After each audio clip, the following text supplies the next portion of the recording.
release date trailer, we go release date. Dude, if it's September 23rd, I'm gonna laugh.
All right.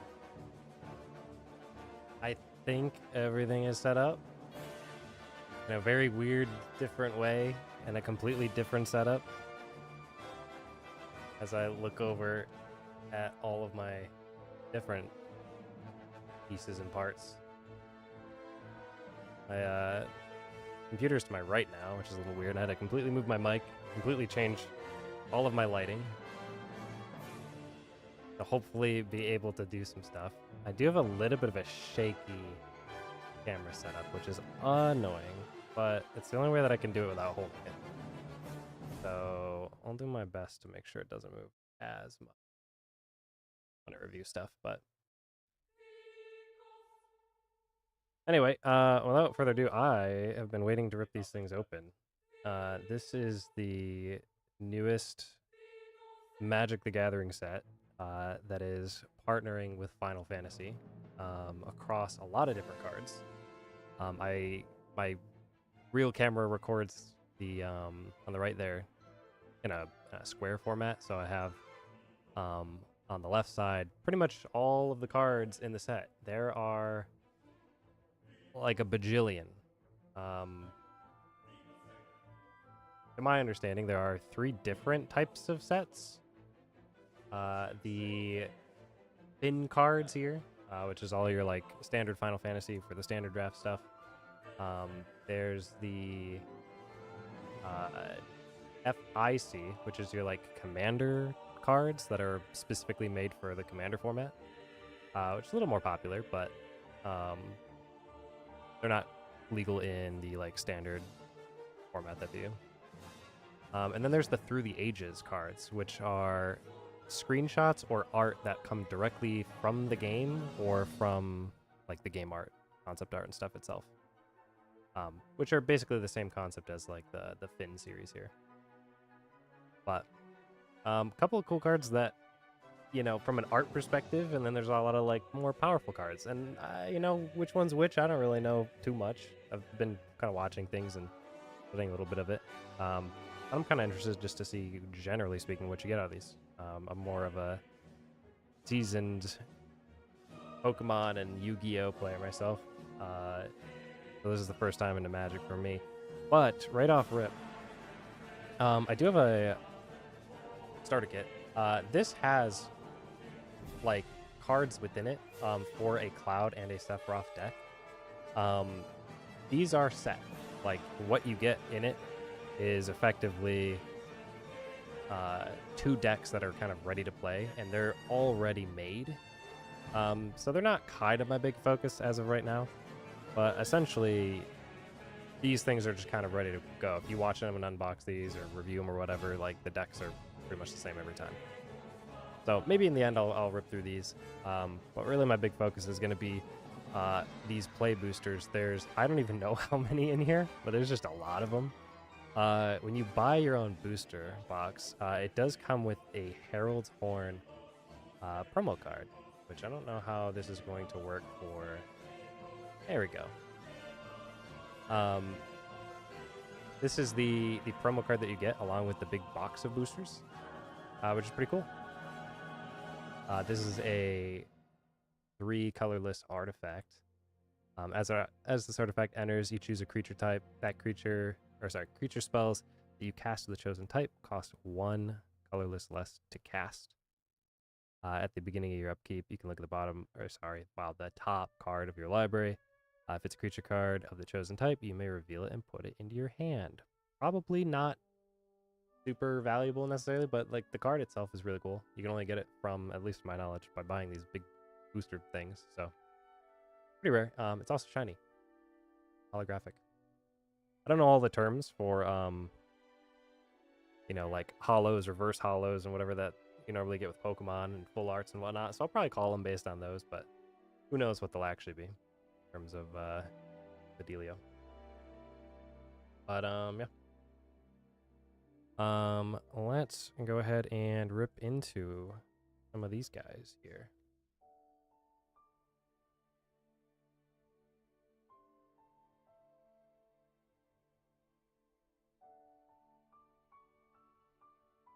Not sure how to actually get through this. This is the part where everyone judges you for like how you open these. And how I like rip open each pack. But yeah, it doesn't matter. At the end of the day, I'm not like reselling all of these. So I don't really care too much, but I do want to make sure at least the cards are well maintained. I do have a set of sleeves, and I did clean off the surface and all that beforehand. No oily hands.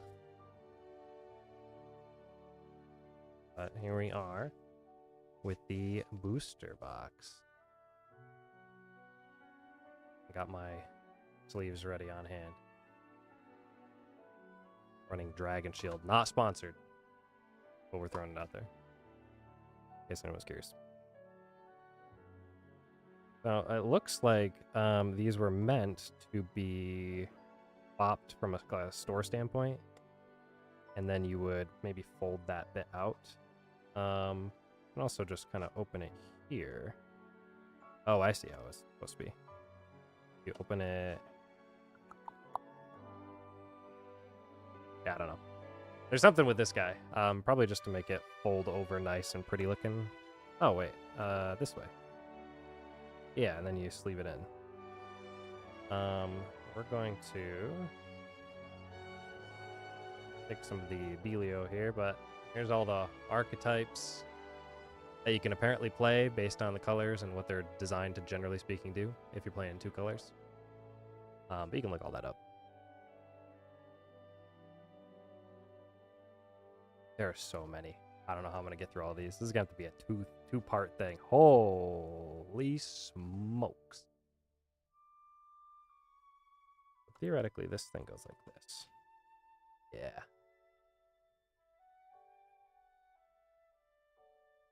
That's a lot of cards. I don't know how many of them are there? There's so many in there. I mean, hold on. The stack is what? 1, 2, 3, 4, 5, 6, 7, 8, 9, 10. And 3 pack. There's 30 packs, I think, in this thing. I'm gonna be here a while. We'll try to get through them. They are, I'm noticing, I don't know if they're all like this. I don't think they are. Because this one's got like a little tear in the top of it. They're pretty decent size, like heftiness to them as well.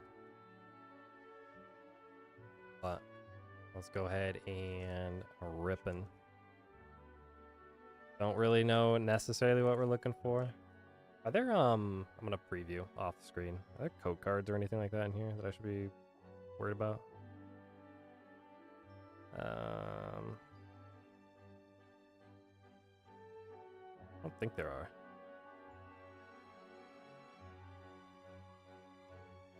Alright, I don't believe so. Anyway. Rounding it up, starting Chocobo Kick. Fun little kicking card. This is for the landfall decks, as I'm aware, where you can basically like continually return lands back into your hand so that you can continually play them, and as you continually play lands, your chocobos get stronger and stronger and stronger. Pretty cool concept. I'm going to, just because there's so many of them, I mean, what, 30, 14 cards a piece. I'm not going to have enough sleeves for everything. So I'll probably just put them all to the side for now, and then all the, probably, what are they called, mythics or whatever? Because they have a thing down here you can read, whole blurriness. C stands for common there, but then you can get like the U for uncommon, and then R for rare, M for mythic, I think is what they're called. Probably go like rare and above, try to sleeve those up just because they're going to be more, you know, rare. But down there, as you can see, like the fin code, like I was mentioning before, this is like a standard deck card, or all that kind of stuff. So, Chase, yeah, we got the card worth millions already. It's the Undercity Dire Rat. How do I get this thing to focus? Dreams of Laguna. Dreams of Laguna. I'm just gonna kind of go through these fast. Magitech Infantry. This is like a cycling kind of card. If you have multiple of these cards in your deck, you can basically search out other Magitech Infantry until you get a whole army of them. Warrior Sword. So this is the one of the new mechanics for the Final Fantasy set. They have this job select bit. So this is technically an equipment, but when you play it, it creates a colorless hero, 1/1 colorless hero, as a token, and you just automatically equip this to it. So it's like you create a monster, or a creature, I guess, that has a weapon already attached to it by default, and then it, you know, does stuff because it's a warrior. And there's other weapons through this whole set as well. But equipping is definitely like a whole playstyle. The Iron Giant. You can also see down here the Final Fantasy that it comes from. So this one is, hold on, focused. This is Final Fantasy 15. The Iron Giant. I'm not gonna know like half of these necessarily, but now this is actually one of the coolest cards, from at least my opinion, because I've seen this actually played a couple times from people that have got their hands on this earlier. This is from Final Fantasy VI, as one of the major events in there, and I guess I won't spoil everything, but the Search for the Frozen Esper. This is actually a screenshot from the game. This is part of the FCA series, which is the Through the Ages. So it's like screenshots or art from the actual game itself. You can destroy target artifact or enchantment. Its controller gains 4 life. I'm going to put this guy in a little sleeve, because this thing is a really cool card. For the Shore. There's a great way to do this, though.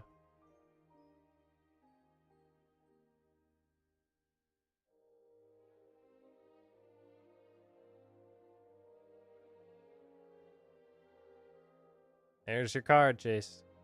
I don't know how much it's actually worth. It's technically an uncommon, but it is the special art for it. Pretty awesome.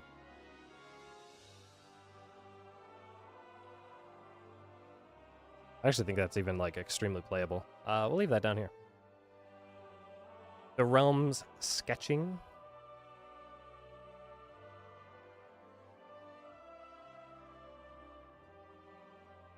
We got Reach the Horizon. Oh, that's a very sick art of 7. Some little flavor text.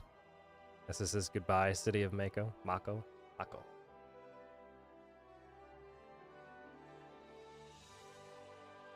We got Reno and Rude. This guy is a legendary, as I understand it, because he's got the fun border.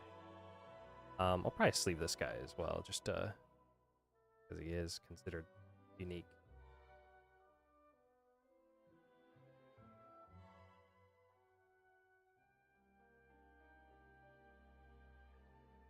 Got Menace, which means I think he has to be defended by at least 2 creatures. On focus. Autofocus. Focus. It doesn't focus when I put it in a sleeve.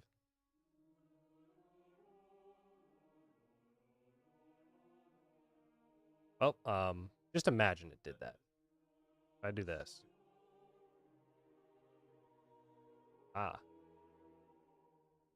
Whenever Reno and Rude deals combat damage to a player, exile the top card of that player's library. Then you may sacrifice another creature or artifact. If you do, you may play the exiled card this turn, and mana of any type can be spent to cast it.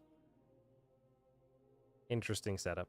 I don't know how strong necessarily would be, but cool card nonetheless. The Lunar Whale. Here's your expensive mount, but in a card format. Quite good. This comes from Final Fantasy IV.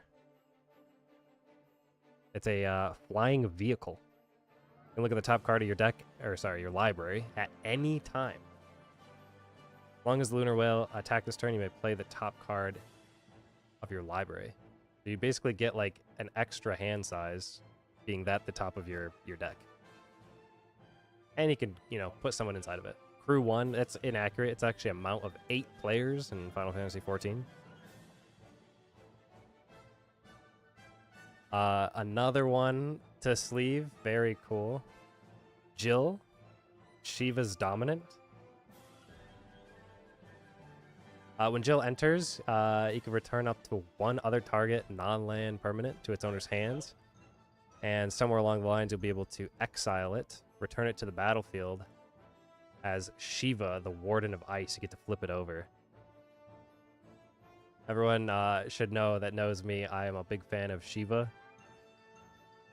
This is a very cool card. There's actually 2 Shivas represented in the set. Very sick. I'm a huge fan of 16 as well. I think of all the cards that I'm really looking forward to finding, if I could, is I want to get one of the special arts of Clive from 16. I think that'd be sick. On the list as well, we did get the starting town in a kind of holographic. You can see it all rainbow color. This thing is basically it lets you add a colorless when you tap it, or you can pay a life and add 1 mana of any color. So you're allowed to basically choose what you need at the time if you're trying to fill out a multicolored deck. Probably useful more so in like a 3-color or more when you're trying to fill it out. But there's also a couple things that play around the towns themselves. Like there's a Wandering Minstrel of Yoshi P putting himself in the game that builds off these towns. Be pretty cool. We got ourselves a basic swamp, but this thing is holographic. We'll go ahead and sleeve this guy as well, just for the sake of it, because it is tiny. But it's just your basic swamp. Nothing special there. Last thing is a hero token. These are just tokens. They're basics. You can token a Moogle or token a hero. They're cool art. I mean, this like looks like it's definitely inspired from 14. Actually, it is. Yeah, you can see down there it's from 14. But this is what you'll like equip the equipment that we found earlier, like the warrior sword, and you play that. You get to summon one of these heroes and then play the sword on top of it.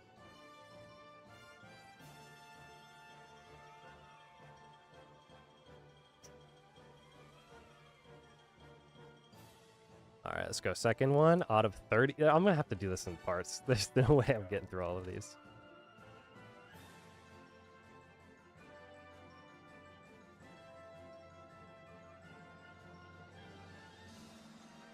All right. Like looking off screen just because I saw something special. Spoilers, there's going to be something cool, I guess. I don't know what that is.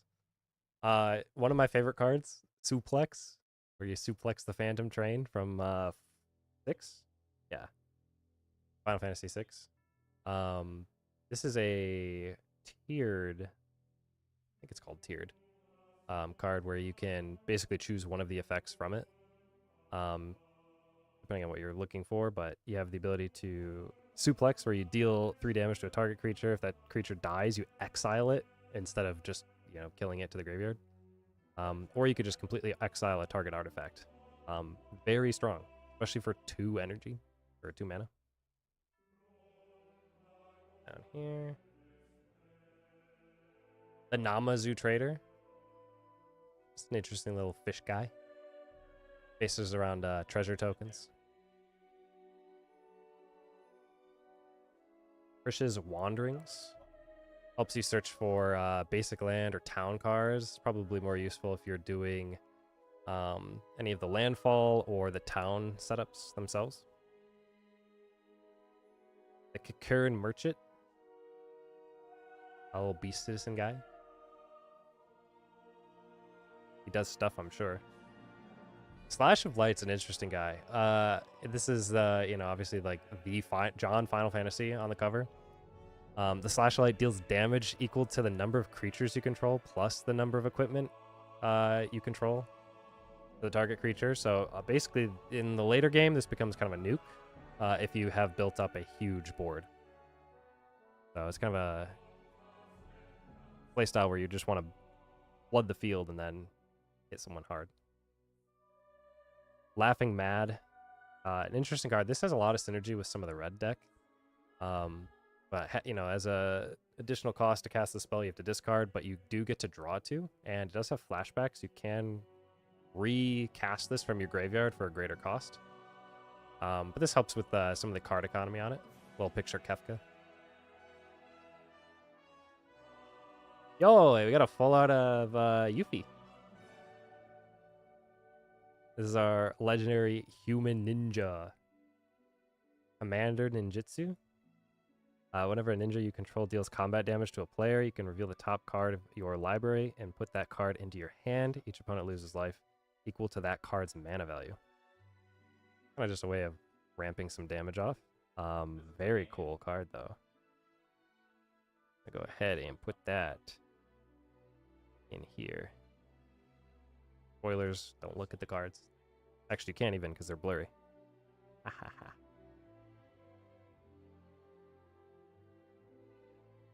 Pretty cool. I would be stoked out of all of these if I can get the full Final Fantasy VII cast in those kinds of, like, more full art cards. I don't actually know how much any of these cards are worth because realistically, it came out today, technically. It comes out next week, I think, officially. But if you go to, like, some of the local game stores, they are releasing them today. They're allowed to, like, sell them a week early, apparently. So the prices are all, like, scalper based. You know what I mean? Like, everyone's just trying to grab a card and sell it immediately. They're probably not worth. They're probably overpriced right now, and they'll come down in, like, a couple weeks or so. But just based on, like, rarity alone, and I think what'll probably be more of an indicator of something good or not is how valuable it is to play in either the Commander format or Standard, would be my guess. Because if people are trying to get a deck put together, that'll probably be what they look for. I don't know necessarily. I don't think Yuffie's, at least from my judgment of it, very strong. It is a very cool card, and I do like me Yuffie. Got some ether. You can exile this artifact, adding some blue mana. Probably if you're just cycling some artifacts a little bit, but you can also use this to copy a spell that you cast. Could be pretty good later on. It is 4 cost though, so who knows exactly how you'd be using it. The Final Days from 14. This card is pretty mid when it comes to casting it regularly. Nobody cares. Instead, you want to flashback this thing, which means you want it in your graveyard. And then if you cast it from your graveyard, you create X number of tokens of 2/2 black horror creatures, where X is the number of creature cards in your graveyard. So if you dump a whole bunch of things in your graveyard and you cast this from the graveyard, you just swarm the field, aka the Final Days. Very... not even niche, but, like, if you set up a deck around milling, it'd be pretty threatening. Choco Comet. The red Chocobo of Death.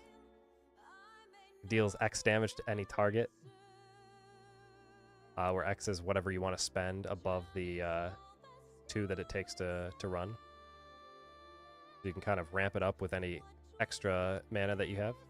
You also do get to create a green bird token. These are all the landfall guys. If I end up getting one of those tokens, we can maybe see it a bit better, but yeah, it's like built into the landfall deck as a way to nuke some stuff if you need to. You did get a expanded art. I think that's what you call these guys. Borderless, the Omega Heartless Evolution. The Omega card is very cool. Wave Cannon. When he enters for each opponent, you can tap up to 1 target non-land permanent that opponent controls. You can put a stun counter on each of those permanents, and you gain that amount of life, where X is the number of non-basic lands you control. So you do need to have specialty lands out there, but if you have special lands going up, this thing later in the game as a 7-cost mana, as an 8/8 coming in and stunning everything, giving you life, is a huge turn if you can get that far into the game. But he is in green, so there are some ways to ramp into him. This guy's awesome looking. Viability? I don't know. How about this guy? I think he could be definitely played.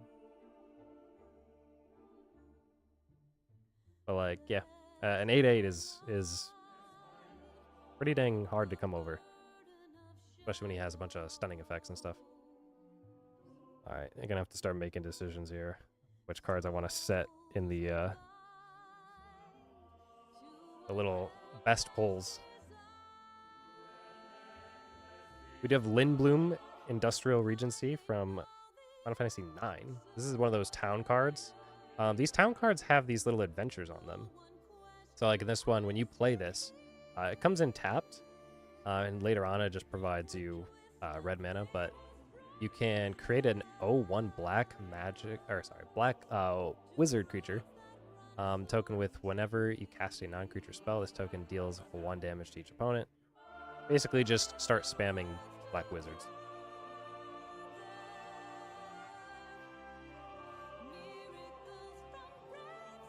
Clash of the Icons. Arguably one of the coolest fights in all of Final Fantasy. Non-spoiler, but spoiler, Final Fantasy 16. This is hard to tell, but Ifrit and Titan, I believe, having their iconic little fight. This thing is the longest boss fight in a Final Fantasy. It changed my mind.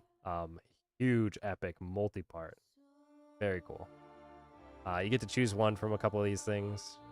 You can have things fight each other. You can remove lore tokens from sagas that you control, which can allow you to, or you can even put a lore counter on a target saga you control. But this allows you to kind of shift sagas, which are typically summons from Final Fantasy. So, like, you might summon Shiva, for example, and Shiva might have, effects for the first, second, third turn that you have available. And you can, using this card, push those forward or backward in order to, like, reapply the same effect on turn 2 versus having to, or you could fast forward it instead of having to wait till, like,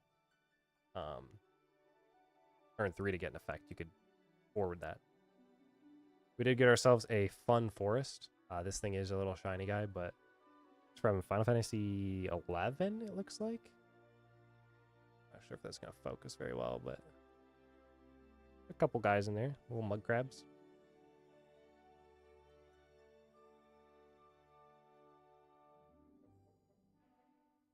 And then this guy. This is from the art series. This is the Kina Q Gourmet. This is actually a card in the set, but this is just the art. I don't know why I have this, but it is cool. And you can probably use it as a token, I guess. But yeah, that's a thing. I mean, I'll sleeve it, I guess. I don't know how you play it, or if you play it, or anything like that, because it's not a card, but it is an art. All right, pack 3, run at an amazing pace right now. Maybe. Oh no, we're gonna get that one pack that, like, doesn't want to rip, right? Go the other side. There we go.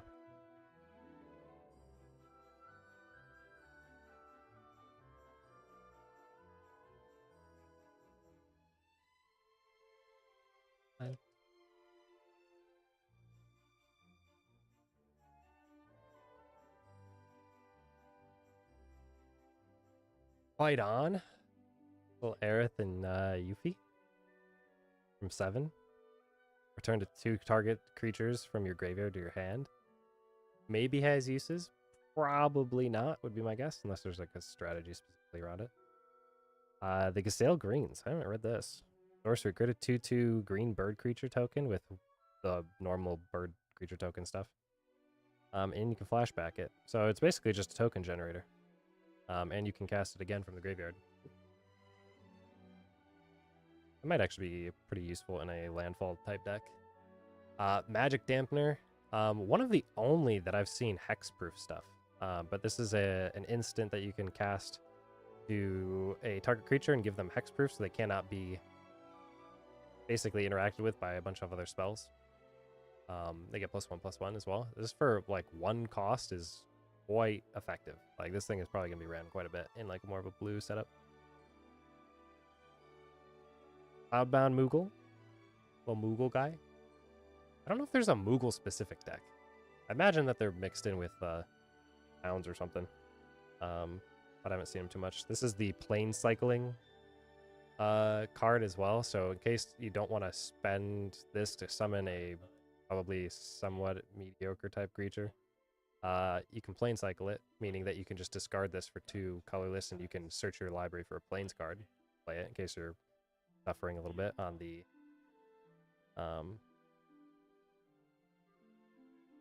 land front. We did get ourselves the summon Girlfriend Ifrit, GF. I know what that stands for, and then I forgot. It's like Grand Foundation or something like that. I can't tell you anymore, but I forgot, so we're going to call him Girlfriend Ifrit. This is a Saga card, which is really cool because when you play it, it is a creature. It is a 3/2 for 3 red or 3 mana. When you play it, it does effect number 1, which lets you discard a card and draw a card. On the next turn, it does effect number 2, which is the same thing. On turn 3, it just gives you a red. And on turn 4, it gives you a red, and then it sacrifices itself. So on turn 4, it basically says bye-bye after being summoned. But during that time, you can use it as a creature. It can technically be targeted and can technically die. But if you keep it around long enough, it does provide those passive benefits, which is a really cool concept. And Ifrit is, it does something. Not like bad. There are definitely way crazier ones that I've seen. We got ourselves Instant Robin. Is this what? 15? Yeah, this is from 15. It's an artifact that gives you life or lets you draw a card. And draw a card, I guess. Probably pretty decent. It's splashable because it's colorless. The White Auracite from 14. Which I didn't actually realize until now that that's Minfilia. But I've seen this card played a little bit. It's something. The artifact enters, you can exile a target permanent, non-land permanent that an opponent controls, and then it comes back when this card leaves the field. But you can continually tap it for white mana.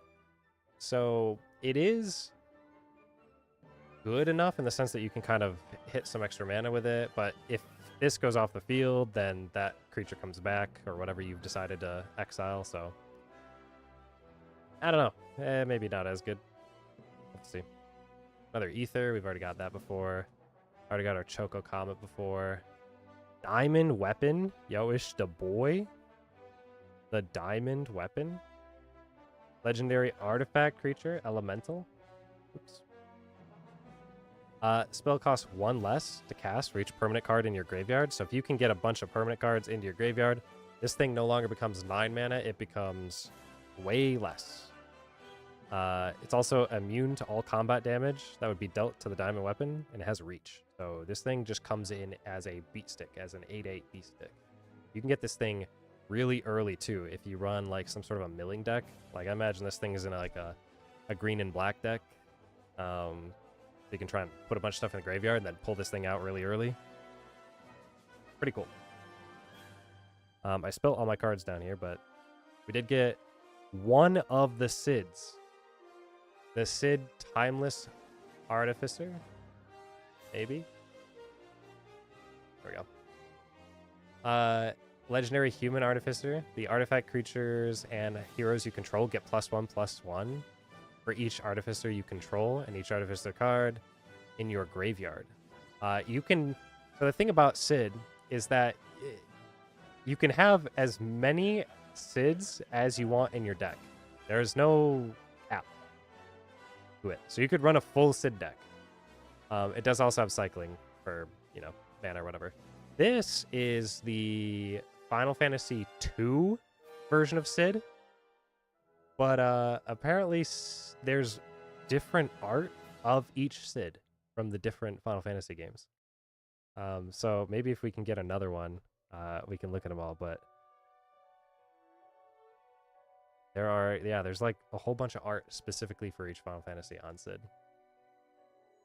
My definitely favorites, I know it's like everyone's favorite necessarily, but 14 Sid and the new 7 Sid is really cool. And then, of course, 16 Sid is extremely,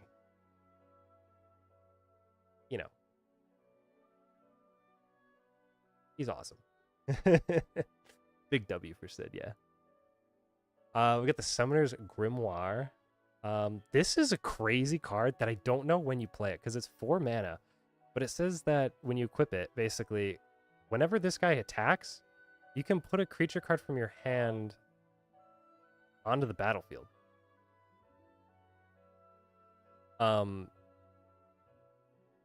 It's automatically tapped and attacking, but this thing is interesting.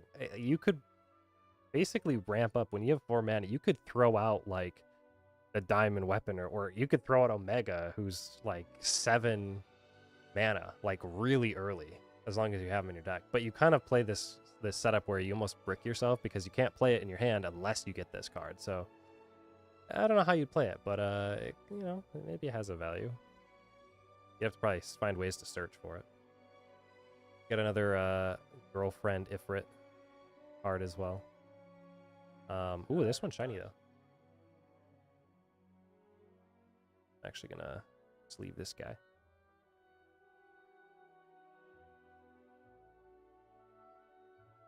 Do that real quick. We also got ourselves Rabanastre, the royal city, the land town. I'm actually going to put this guy in a sleeve just because I feel like towns are quite valuable. The city of Rabanastre, royal city. Oop. Got a little thing in it. A little smudging. That one away. I'm just going to get a different one. Comes in tapped. It's basically just the red and white fixer or pivoter. I forget what you call it. And then ourselves a little hero token. / copy token. I don't know where I was putting those, but I'll just put it right there. What is this, pack 4 now? Of 30? This is gonna take forever. Let's see. How do we open this guy? Not gonna open there. Maybe down here. Ooh, we get ourselves another art.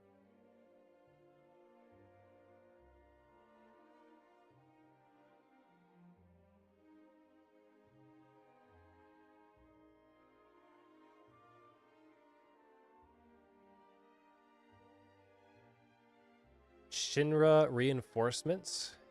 When he enters, he can mill 3 cards and you gain 3 life. Never a bad bet. 2/3. Does cost 3. Probably decent, I'd imagine. Get ourselves a town greeter. Human citizen creature. He can mill 4 cards. He can put a land card from among them into your hand if you get one. Put a town card in your hand this way, you gain 2 life. So he's kind of a way to search out some land cards. If you want to ramp up on getting towns set or maybe in a landfall deck.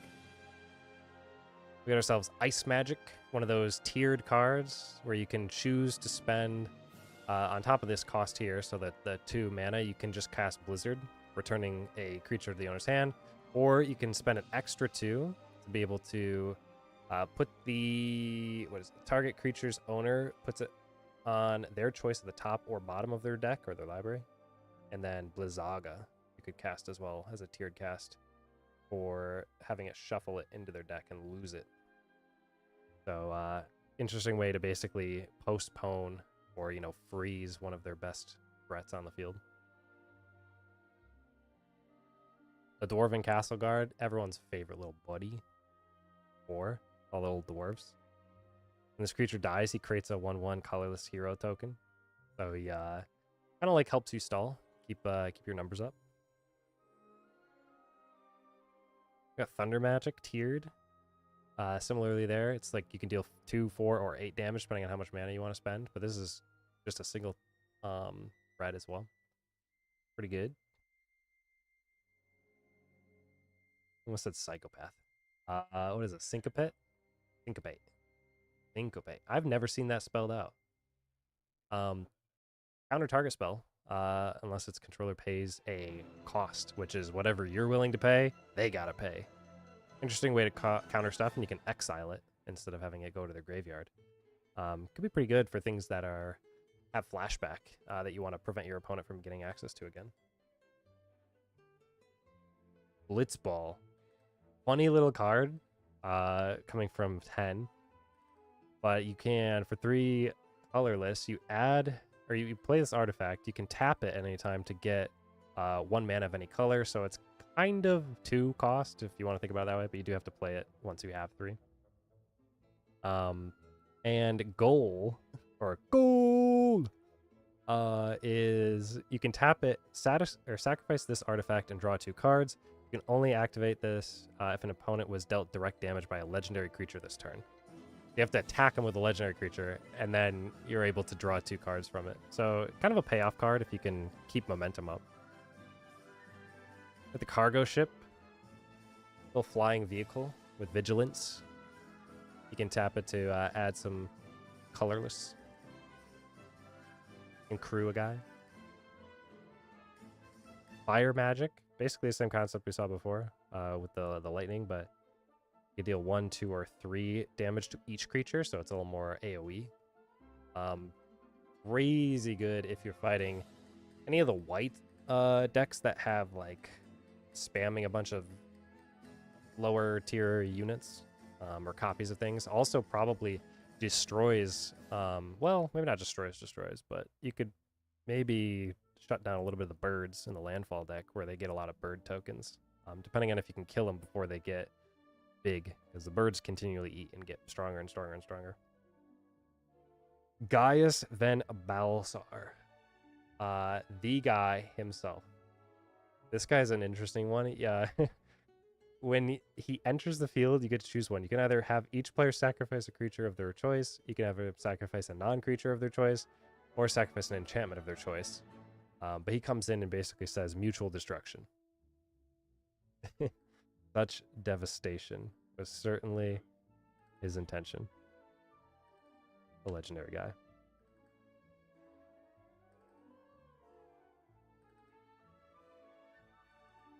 Triple Triad from 8, I believe. Yeah.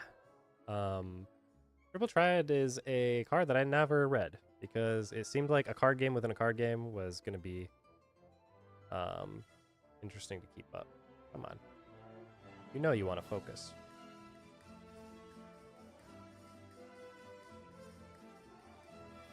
Focus. Focus. I don't know how to get this thing to focus.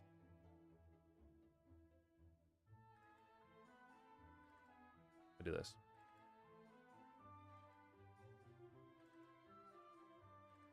Alright, well, you're gonna have to read it from farther away.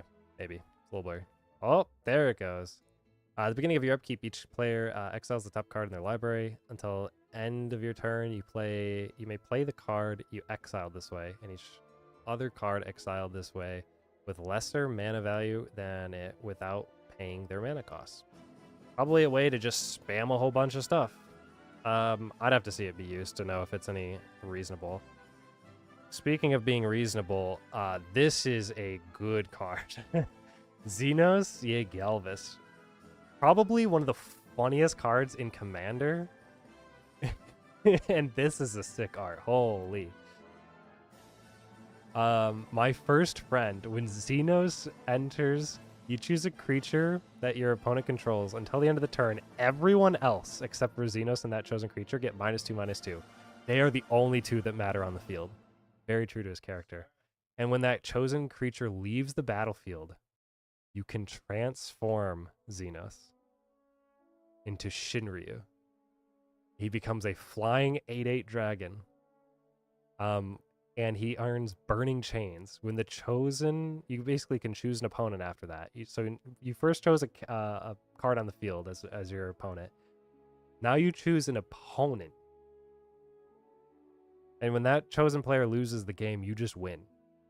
Which in Standard means nothing. This is just an 8/8 B-stick. In Commander, where you got like potentially 4 players on the field, you basically get to say, I am 1v1ing this guy.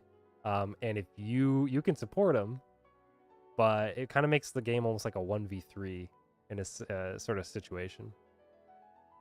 The dynamic shifts quite a bit. Very interesting concept. I love this card. This might be my favorite that we've gotten so far. Yeah, between that or like the very first, the Search for Esper is really good. The Mega card's also really nice. I haven't seen that as a borderless, but yeah, Xenos is sick. We'll drop out our lunar whale for him. Did get ourselves a shiny Black Mage's Rod. This is the standard Black Mage that can be constantly get spotted from a lot of different ways, but this is an equipment. Oh no, this is one of those holographics that are really hard to focus. If I spent more time figuring out how to manually focus, that'd be probably better. Anyway, it has job select. Allows you to summon another little 1/1 guy, little hero. You add this equipment to it, gives it +1 to attack, +0 to defense. And whenever you cast a non-creature spell, this creature deals 1 damage to each opponent. So the Black Mages all have this idea that you can basically sling a bunch of spells and it'll start attacking all of the opponents that you're playing directly. We also got ourselves Vector, the Imperial Capital, one of the fixers for red and black. This comes from Final Fantasy VI, the city area. And we got ourselves another of the art cards. This is that one character from, I want to say 11, but I'd be mistaken if I was wrong. Does it tell me? Toto? Tactical Magician. Number 16 of 53 art cards.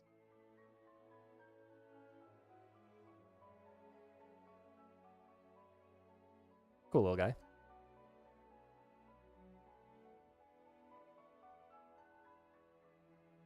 There are some stuff in these. There's like a little speck.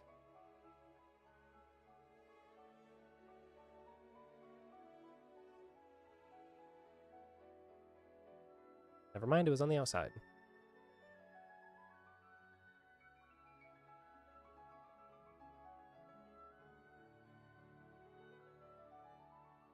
Oh.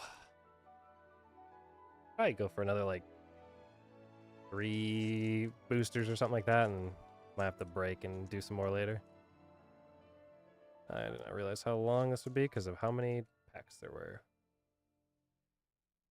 Which way do we go? Another Fight On. Theoretically, these go faster too, because we've already seen Fight On. We've already seen the Gazelle Greens. We've already seen the Magic Dampener. We've not seen Galacat. Flying in Vigilance. As long as you control 2 or more artifacts, this creature gains +2/+0. Pretty decent little flyer guy. For white. We did get another Summon Ifrit, which for the sake of it, I'm just going to put in a thing, because he is a legend. Or I guess he's a saga. Another white Auracite. The Lunatic Pandora artifact. Legendary artifact. Lets you surveil for 2 colorless and you tap it. And for 6 and you tap it, you can sacrifice this and destroy a target non-land permanent.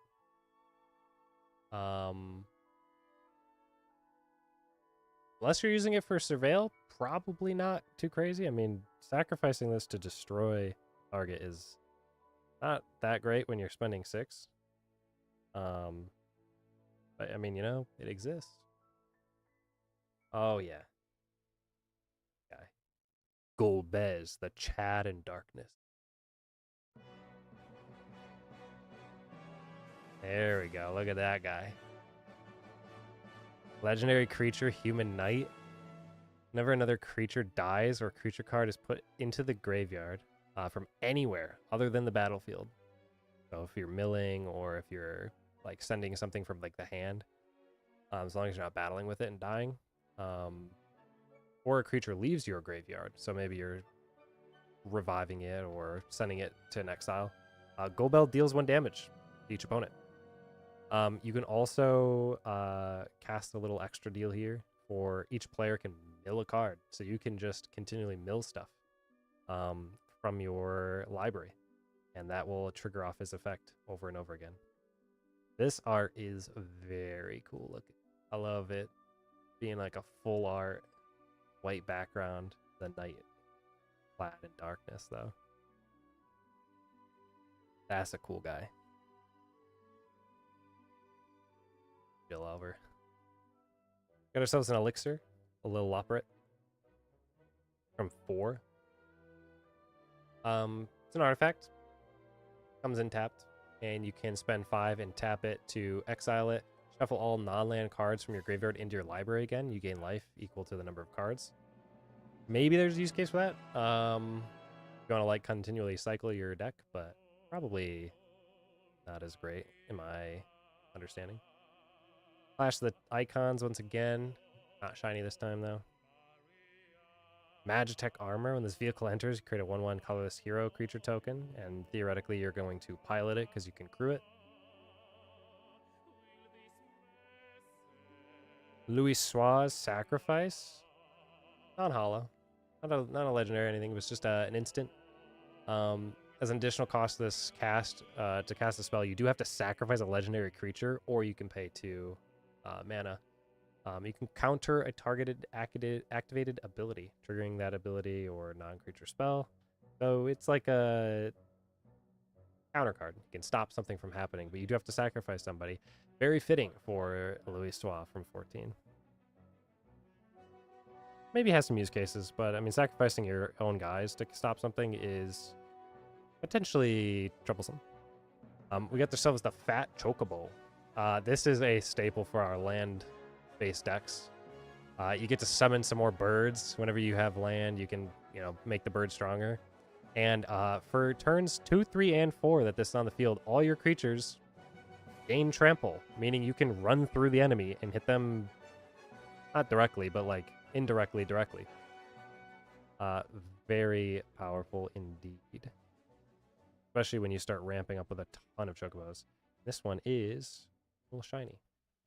Got a little hollow on it. There's our regular land. This doesn't have any kind of, no shine to this one. I'll put this back. And a bird token. This is what the birds look like. I've talked about landfall before, but basically it's this. Whenever land enters, you can add +1/+0 to this guy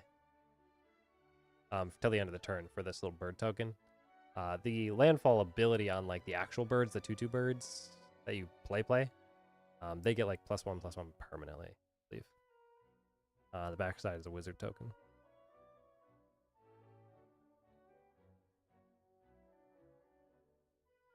Go ahead and open some more. I just have trouble opening it from the top, but then the back is always like, yeah, like opens up super easy.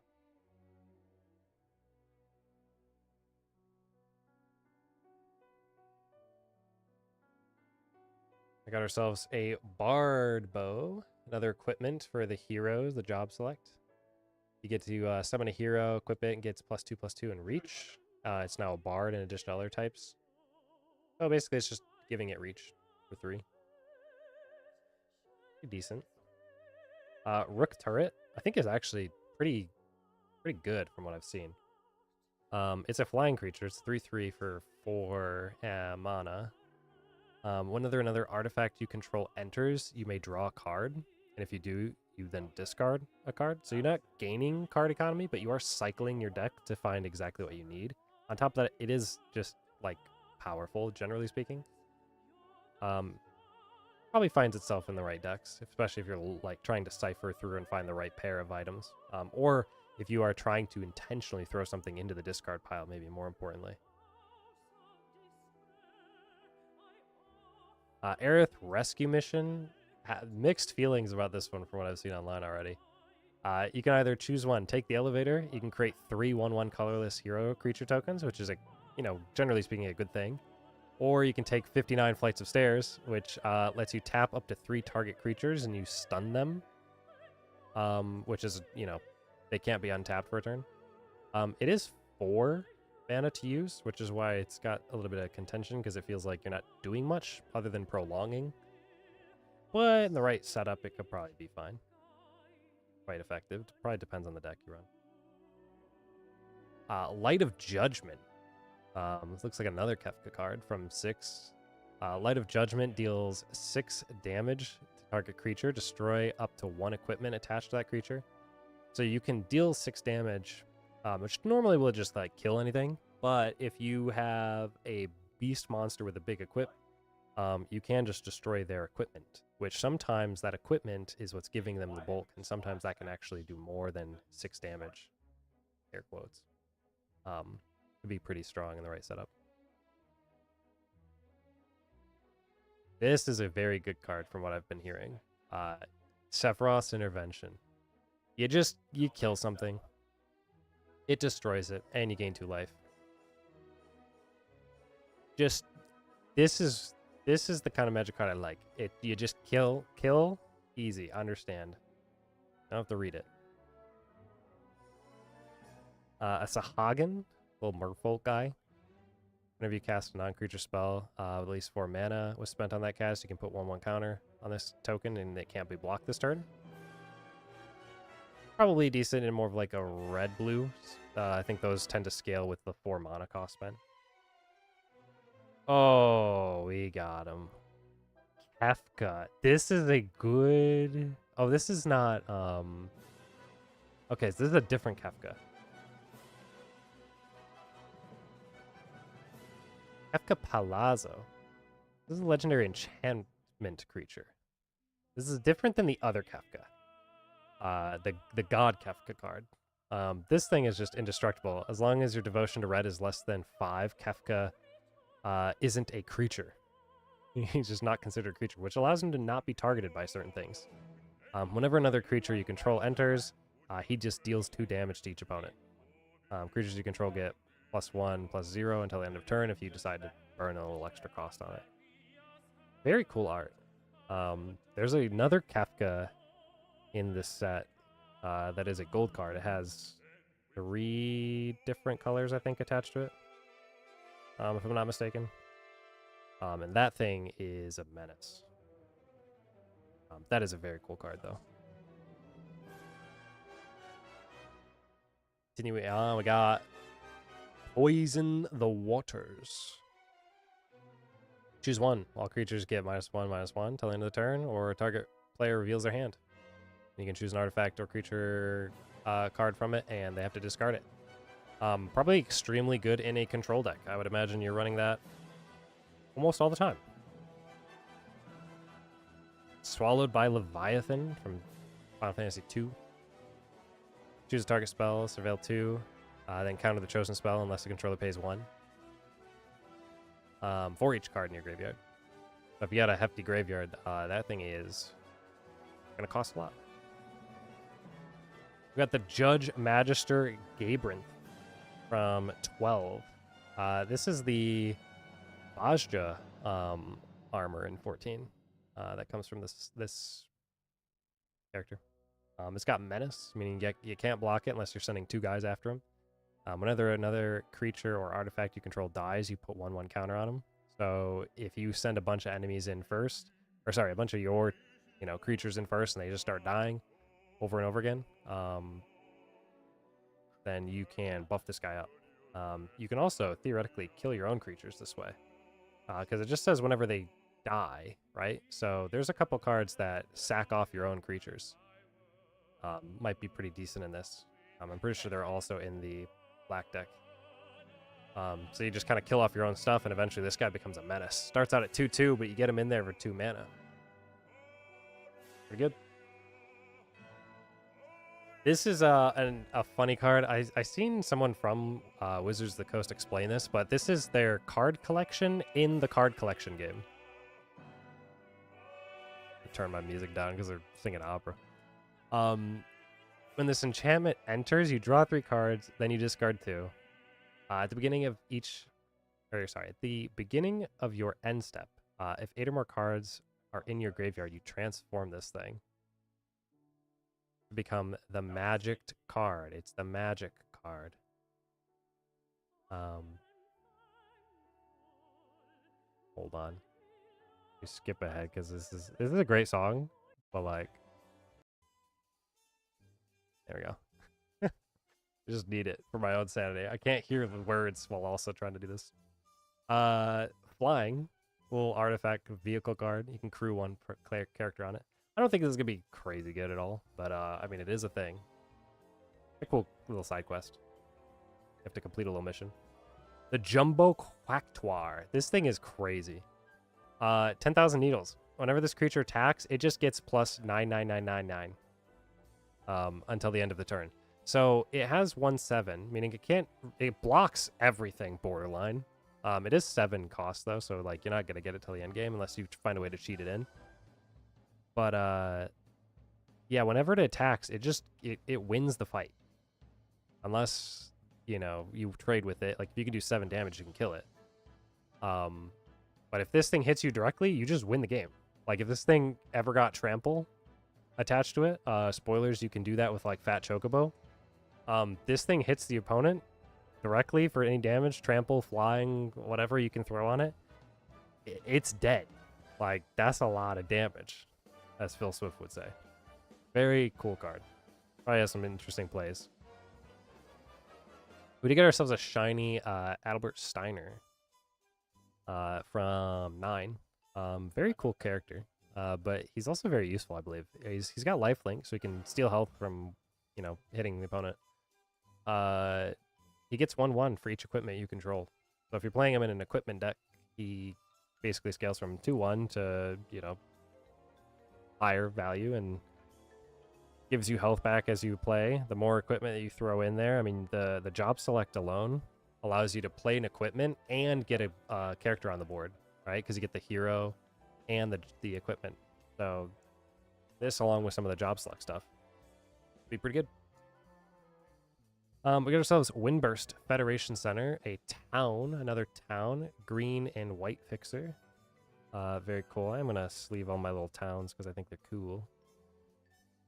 Maybe we can get all of them. I think there's like 10 towns, if I'm not mistaken. And then we got ourselves a hero card, little token, for hero or robot warrior.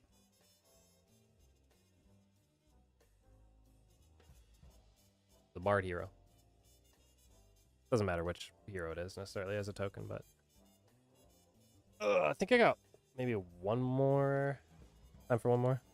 And then I might have to pick this up again later at some point. Just do like a multi-part stream of all these cards because there's so many, but there's so many good ones. I really do like taking my time to go through them.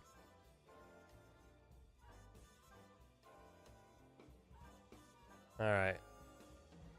Next up, Cornered by Black Mages. Funny little card. 3 mana. You could target. The target opponent sacrifices a creature of their choice. You force them to kill someone on their team. And then you get to create a Black Wizard token. You know, the classic casting spells, deals of damage, that kind of a thing. A little bit of a momentum shift. You get to kill something off on their team. You get to add something to your side. Pretty decent, I'd imagine. Especially in the right setup. And there's one legendary card, I don't remember what it is, but one character like needs 3 Black Mages on the field, so something like that can definitely help with it. We got Sephiroth music playing, One-Winged Angel. Maybe we can pull Sephiroth, that'd be sick. We got the Gubu Gardener. This is just a plant beast. It's a little 2 cost, a 1/3, but you can tap it to add a green. I think this is just a pretty good staple almost always. I don't see why you'd never or not ever run this thing in a green-based deck in some way. Scorpion Sentinel is also really good. It's a blocker. It's a 1/4 for 2 mana. As long as you control 7 or more lands, this creature gets +3/+0. So it's a blocker that stays on the field. It's the little first enemy you fight in Final Fantasy VII, like the boss. And as it blocks in the early game, if they leave it around on the board, eventually it's going to get pretty decent for a short cost. Got ourselves Kuril, the data center that I play Final Fantasy XIV on. Or the world, at least. The 2 color, or 2 mana, and you get yourself a 2/2, but this thing, you can tap it for another 2 color, or 2 mana, and you can tap a target non-enchanted creature, meaning you can just basically turn them off for turns. I don't think that this is going to necessarily be that good, but I'm sure that there's a reason why tapping targets are decent, because you can tap your own. It doesn't say you can't. Just some cute little guys. He's just a cute little guy, yeah. Just a little leopard dude. Here's another one of those landfall guys. Call the mountain chocobo. Search your library for a mountain card, reveal it, put it in your hand. Then you shuffle and you get yourself a 2/2 green bird. Whenever you drop a land, you get an extra little bonus boy, and you then have a mountain card to play, so this thing becomes 3/2. It's got flashbacks, so you can call this from your graveyard later when you're starting to run out of cards in your hands. Be pretty good for the landfall. World map. This is just a way to search out any kind of lands, or I think it has to be basic land. Yeah, basic land on here. You can just play one, tap it for one more. Yeah, and you can give yourself basic land if you're trying to find certain colors. Or for 3, you can sacrifice this artifact. You can search your library for a land card, any land card. So if you're trying to find like a town specifically, or certain town cards that like benefit by how many you have, you can try and search those out. Probably useful mostly in those types of builds, but outside of that, probably not as crazy. It is a cheap artifact and it's splashable. The Hill Gigas. Got Trample and Haste. Mountain Cycling. This is the mountain version of the cycling cards. The 5/4 for 6 mana. But this guy comes from Final Fantasy VI. The big dudes. I don't know how good it would be necessarily. I'm not like too crazy on it, but it is a cool looking card. Relentless X ATM 092. This is a 13. Or no, 8. This is from 8. Final Fantasy 8. This creature can't be blocked except by 3 or more creatures. So you gotta fight it with a full party almost. Spend 8, and you can return this card from your graveyard to the battlefield tapped with a finality counter on it. Meaning that it basically, when it dies again, it goes away for good. I don't know how great that's going to be, but it is colorless, so it is a thing that you can throw in anywhere. We got the Samurai job select, the Katana. This gives you another little hero guy. You equip it immediately, and it gets +2/+2. It gets Trample and Haste. And it's a Samurai. That is probably one of the better ones. Because you can then actually this has got to be the better one, because not only is it +2/2 and you get Trample and Haste, which Haste is only good when you play it the first turn really, but it's an equipment, so you can re-equip this later for 5 and put it on anybody. So you could put Trample on, I don't know, like your big jumbo Cactuar that does 99999 damage, and now he just hits through any blocker and, you know, kills your opponent in one turn. Bit of a ramp to get there, and you do have to play through counterplay and whatnot, but I think that could be more useful than the other ones I've seen. Restoration Magic. Another tiered setup. You got Kuraga. For a little Kryl here from 5. You have target permanent gains hexproof and indestructible until the end of the turn. This is one of the only ways to get hexproof that I've seen in the set. There's like this card and the other card that we looked at earlier from the blue side. But yeah, you can give yourself hexproof to counter back on some stuff for a pretty cheap cost too. And give yourself indestructible. I think this is definitely a useful set. A useful card. Looks like we got ourselves what appears to be a full is this full art, or is this part of the, what is this, thin series? Let's see, where would this be?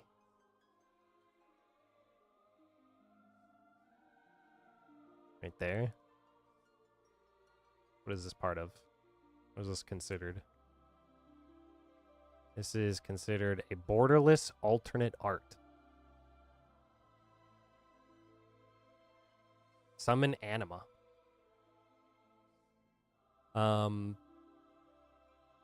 First, second, and third turn this thing's active is pain.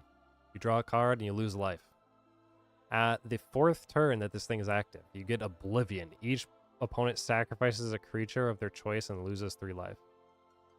It is a 4/4. It does have Metis, so it has to be blocked by 2 or more.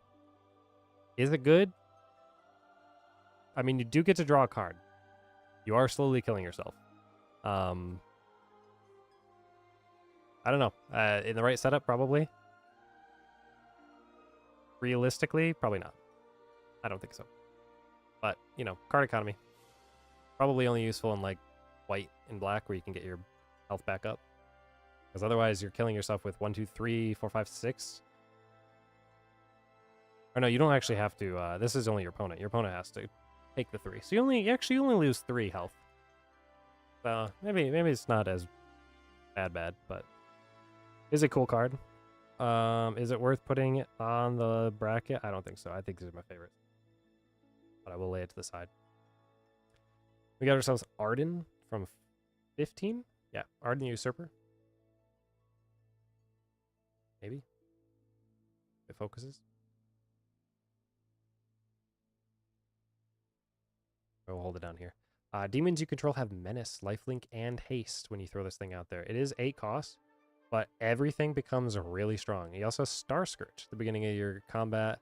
On your turn, you can exile up to 1 target creature from a graveyard. If you exile the card this way, create a token that's a copy of that card, except it's a 5/5 black demon. I assume when you copy that card, you get its abilities and stuff, which makes this kind of nuts in the right setup.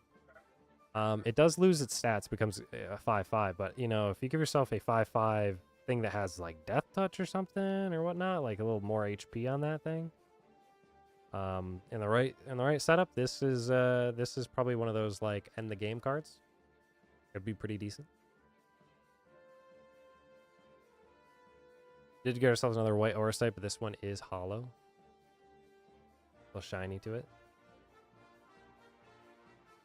Let's leave that up. A mountain. Basic land. And our hero token. / horror token. So. That is about all the time that I got right now, but there are a million of these boosters back, so I'll probably throw another stream up at some point to go through them again for another who knows how long. And I don't know when that'll be. It'll be at some point. And kind of keep going through them, so because it's on YouTube, it becomes one of those things that, especially for a lot of my friends, I want to see what, you know, I pulled out of it. They will stay up as a VOD, in case you want to scroll through them. At the end of every session I'll do, I will, hopefully, remember to recap all of the cards and stuff that I did pull, including these ones from the session. So we did get ourselves Herald's Horn, which was just the promo for the booster box that I got. That just comes kind of standard with them. We did get ourselves, I think the first one was this full art Search for the Frozen Esper. One of my favorite looking cards from it, just because it's a nostalgic card from 6. We got ourselves Omega, the Heartless Evolution. This is a sick looking card. I've seen this like digitally, like through some of the leaks and whatnot, but in person, this thing looks way better. I love the look of this thing. Maybe my favorite is just this rendering of Xenos, because he's a good card, but he just looks crazy. And he does eventually flip into Shinryu as well on the back. For some of the other ones in here, we did get our Golbez, the Chad of Darkness. Very cool card. Got ourselves the cheaper version of Kefka. Maybe we can get the other one. I'm looking for that other one as well. The gold card. The full art Yuffie is also very cool. If I can get all these full art Final Fantasy VIIs, that'd be part of the dream for sure. And then Anima, I think, is the other big one that we just got as well. So between the however many packs I pulled, and I wasn't keeping count, that's pretty good out there. A bunch of other ones that we sleeved that are just like hollows or legendary cards as well. So between all of these guys, that is pretty decent so far. I'm pretty happy with, generally speaking, how, like, what you get out of these things. Pulling Pokemon cards is what I'm more accustomed to, and in that, you don't really always get anything useful. So it's kind of nice to be able to get like one big hit out of each one of these things. But I got plenty more. You know, looking ahead to next time, whenever I decide to throw this up. There's like, I don't know, probably like 22, 3, 4 extra packs there. Plus, I don't know if I'll do it, but maybe I'll pull these out at some point. But I do have the starter kit for these 2 decks, the Sephiroth and Cloud, to kind of look through. That'll be cool. Yeah, that's about it. Thanks for hanging out, or checking back the VOD if you are doing such, and maybe we'll see you next time. Yeah.